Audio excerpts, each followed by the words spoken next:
fois, le frère Franck, quand il parlait, il disait ceci, que chacun doit avoir sa Bible dans la main. Amen. Afin que, lorsqu'on prêche, chacun puisse fouiller dedans. Alléluia. Et nous croyons que c'est la vérité. Que le nom du Seigneur soit glorifié. Nous allons prendre dans Genèse. Genèse 1, à partir du verset 26.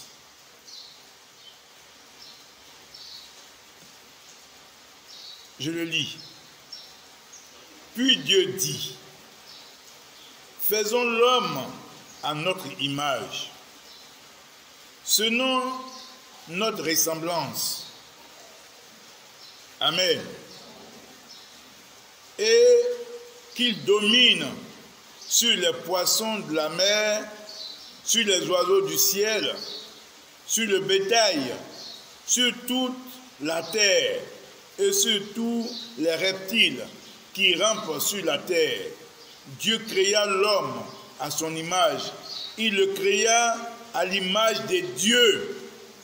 Amen. Il le créa homme et la femme. Amen. Dieu les bénit et Dieu leur dit, soyez féconds, multipliez, remplissez la terre et assujettissez-la. Amen. Et dominez sur les poissons de la terre et sur les oiseaux du ciel et sur tous les animaux qui se meuvent sur la terre. Et Dieu dit, voici, je vous donne toute herbe portant de la sémence et qui est à la surface de toute la terre, et tout arbre ayant en lui du fruit d'arbre et portant de la sémence, ce sera votre nourriture. Que le nom du Seigneur soit glorifié. Seigneur, veuille bénir ta parole, parce que tu es Dieu. Et tout ce que tu fais est meilleur. Merci pour ce temps. Merci pour ce moment. Nous te prions au nom de Jésus-Christ. Amen.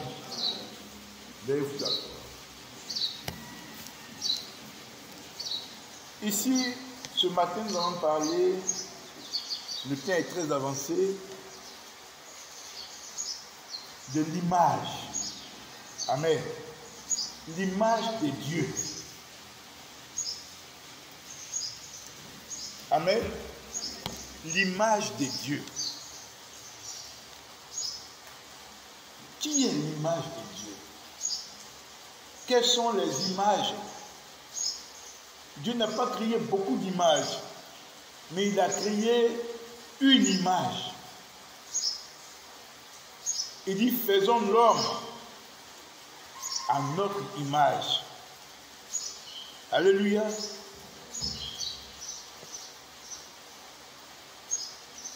L'homme est l'image de Dieu. Quand tu vois l'homme, tu dois voir Dieu. Alléluia. Ici, l'image, c'est une représentation de quelqu'un ou de quelque chose. Vous voyez, l'image de Dieu, là, l'homme représente ici ce qu'on veut voir de Dieu. Frère, si je vous posais la question, est-ce que réellement vous représentez l'image de Dieu? Est-ce que vous êtes l'image de Dieu? Est-ce que nous le sommes réellement par nous-mêmes, de ce que nous sommes là? Est-ce que nous sommes l'image de Dieu? Si cette question nous est posée, qu'allons-nous répondre? Que Dieu nous aide. Amen. Il faut que nous soyons l'image de Dieu. Parce que c'est ce que Dieu nous demande. Il dit, créons l'homme à notre image. Et il ne s'est pas arrêté là. Il dit selon notre ressemblance. Oh, que le nom du Seigneur soit glorifié. Selon notre ressemblance. Quand on va créer l'homme, on le crée à notre image, selon notre ressemblance. Mais qui ici ressemble à Dieu? Parce que quand le Seigneur va venir, il ne prendra que ce qui est à sa ressemblance. Alors que le temps court, les moments sont en train de finir. Mais qui est la ressemblance de Dieu?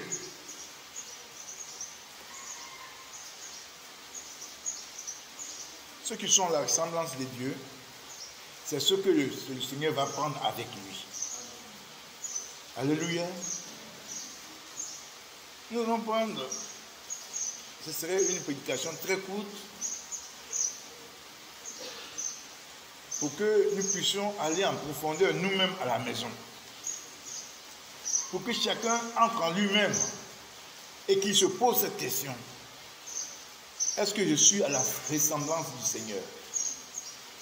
Amen. Quand nous prenons acte,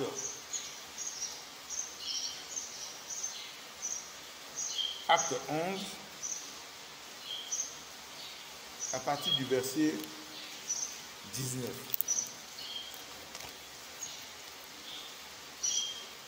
Acte 11.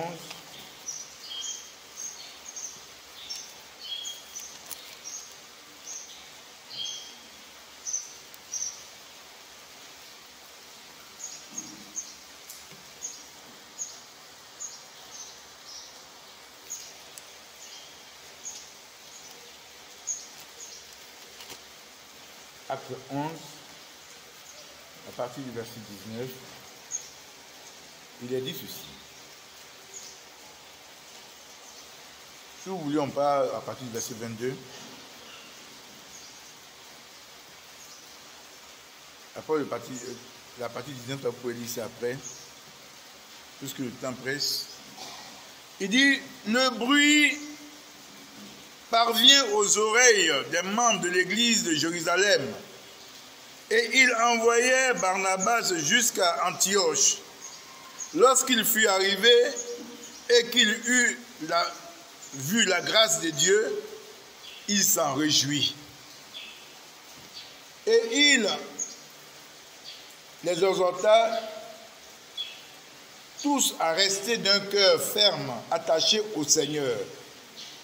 Car c'était un homme de bien, plein d'Esprit Saint et de foi. Amen. Et une foule assez nombreuse se réjouissait au Seigneur, se joignit au Seigneur. Barnabas se rendit ensuite à Tars pour chercher Saul. Et l'ayant trouvé, il l'amena à Antioche. Pendant toute une année, il se réunit aux assemblées de l'Église et il enseignait beaucoup de personnes. Ce fut à Antioche que pour la première fois, les disciples furent appelés chrétiens. Amen. Mais pourquoi ceux-là, on les a appelés chrétiens? Dans le dictionnaire, on dit chrétien veut dire petit Christ. Mais pourquoi on les a appelés chrétiens?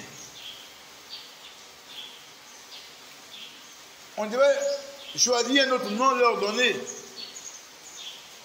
Mais on les a appelés chrétiens parce que l'image de Christ se défilait parmi eux. Parce qu'on voyait en eux Christ. Voici pourquoi on les a appelés chrétiens. Mes frères, est-ce que toi, quand tu marches, quand tu vis, partout où tu es, quelqu'un t'a une fois appelé chrétien? Est-ce que ce n'est pas de ta bouche que tu le dis? Alléluia. Quand on est image de quelqu'un, on n'a pas besoin de prononcer. Mais quand on te voit, on sait que ça c'est l'image de tel. Amen. Quand on porte une photo de quelqu'un, on n'a pas besoin de dire non, c'est la photo, c'est la photo. Mais tous ceux qui connaissent la personne et qui voient, ils savent que c'est Christ. Alléluia. Soyons l'image de Christ. Amen. Chacun de nous doit être l'image de Christ. Dans Actes là, on ne les a pas forcés à dire que non, ce sont les chrétiens. Personne n'est venu dire ou bien annoncer. Mais quand ils ont vu le comportement, peut-être même à Antioche, les gens même ne connaissent pas Christ, ils ont entendu seulement parler, mais seulement quand ils ont vu les disciples marcher, vivre là, ils ont dit non, ceux-là ce sont des chrétiens, des petits Christ. Une histoire nous est rapportée en Russie. Il y avait un missionnaire qui était en Russie et qui allait évangéliser là-bas. Quand il a évangélisé, et il est mort là-bas. Longtemps après, des années plus tard, un autre est arrivé là-bas et il a commencé aussi à évangéliser. Et quand il a commencé à parler de Christ, les gens lui ont dit non, nous on le connaît. Ils disent à l'évangéliste qui est venu nouvellement, le monsieur dont tu parles là, nous on le connaît. Il dit, vous le connaissez? Il dit, oui, nous on le connaît. Il est mort même ici, on l'a enterré quelque part là. Tellement le monsieur, l'évangéliste qui était parti premièrement là-bas, a vécu Christ, au point où on l'a confondu à Christ. On dit, il est mort, il a été enterré là. Et il lui dit, mais vous le connaissez? Il était étonné qu'on puisse connaître Christ là-bas. Il dit, non, nous on le connaît, même viens, on va te montrer son tombeau.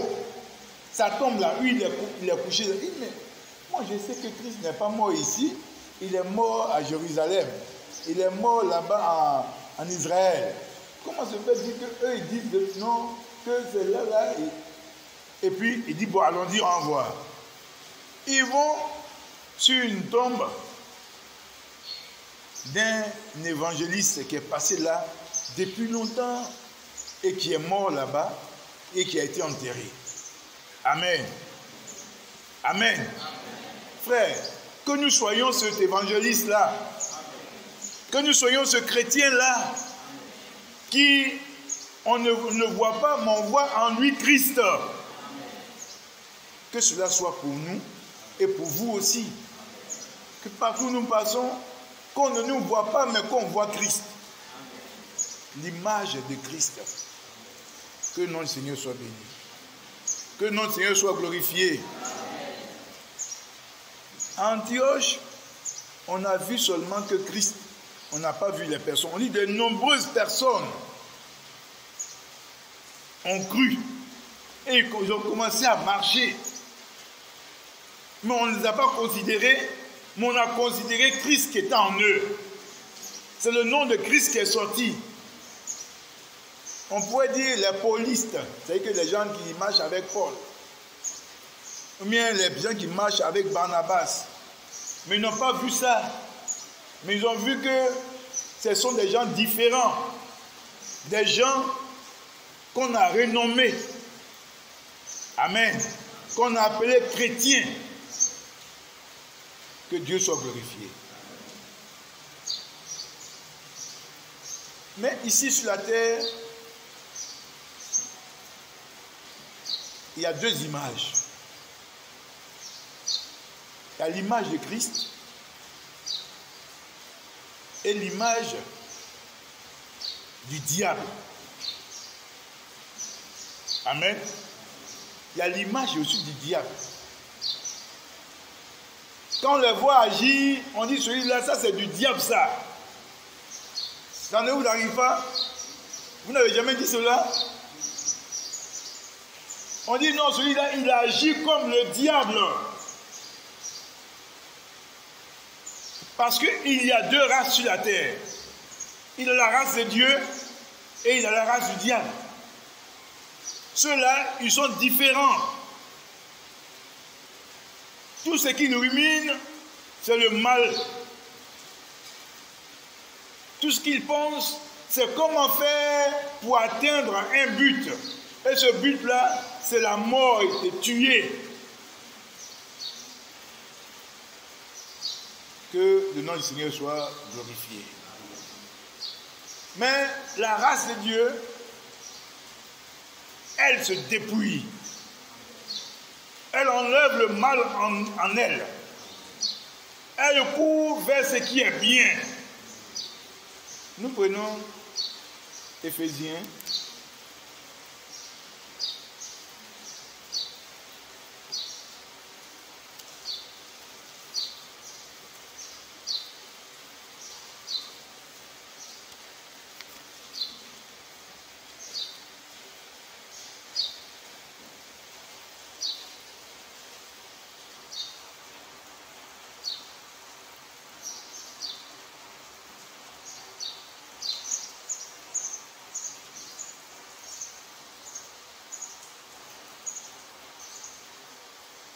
Et dépouillons-nous du vieil homme. Amen. Alléluia. Vous voyez, non? Quand Christ est venu, il y a une nouvelle création. Et la nouvelle création qui est venue de Christ a une autre vie qu'elle marche. On ne trouve que Christ en eux. Amen. Notre image est terminée. C'était avec Adam. Mais la nouvelle image qui est venue, c'est une image où on trouve Christ dans le corps, dans le cœur des hommes. Et qu'ils marchent, ils vivent Christ. Amen.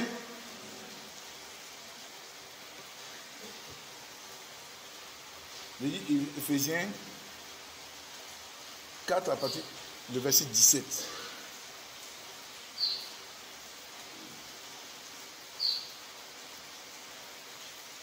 Il dit, voici donc ce que je dis et ce que je déclare dans le Seigneur. Vous ne devez plus marcher comme les païens qui marchent selon la vanité de leurs pensées. Ils ont l'intelligence obscurcie, ils sont étrangers de la vie de Dieu à cause de l'ignorance qui est en eux et à cause de l'endurcissement de leur cœur, ayant perdu tout sentiment, ils se sont livrés au dérèglement pour commettre toute espèce d'impureté, jouissant de la cupidité. Mais vous, amen, mais vous, ce n'est pas ainsi que vous avez appris Christ. Alléluia. Si du moins vous l'avez entendu, et si, conformément à la vérité qui est en Jésus, c'est en lui que vous avez été instruits et à vous dépouiller par rapport à votre vie passée du vieil homme qui se corrompt par les convoitises trompeuses et à être renouvelé dans l'esprit de votre intelligence et à revêtir l'homme nouveau. Amen. Créé selon Dieu dans une justice et une sainteté que produit la vérité. Amen. Donc voici que l'homme nouveau que donne la parole de Dieu de vérité. C'est en cela que nous sommes nés. Amen. Chacun de vous doit être une nouvelle création. Alléluia. Chacun de nous doit être une nouvelle création en Jésus-Christ. Une nouvelle image que donne la parole de Dieu. Et c'est comme ça que nous devons être. Alléluia. Une nouvelle race divine. La race de Dieu. La race de Dieu qui est née de Golgotha.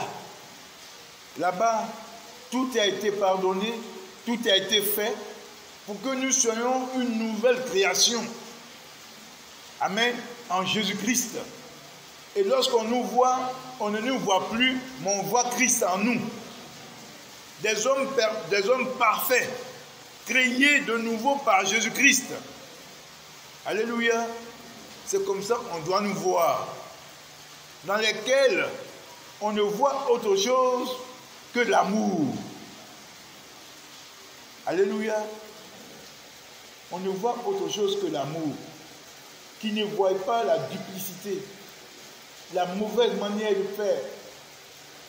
Qui sont dépouillés du vieil homme. Amen.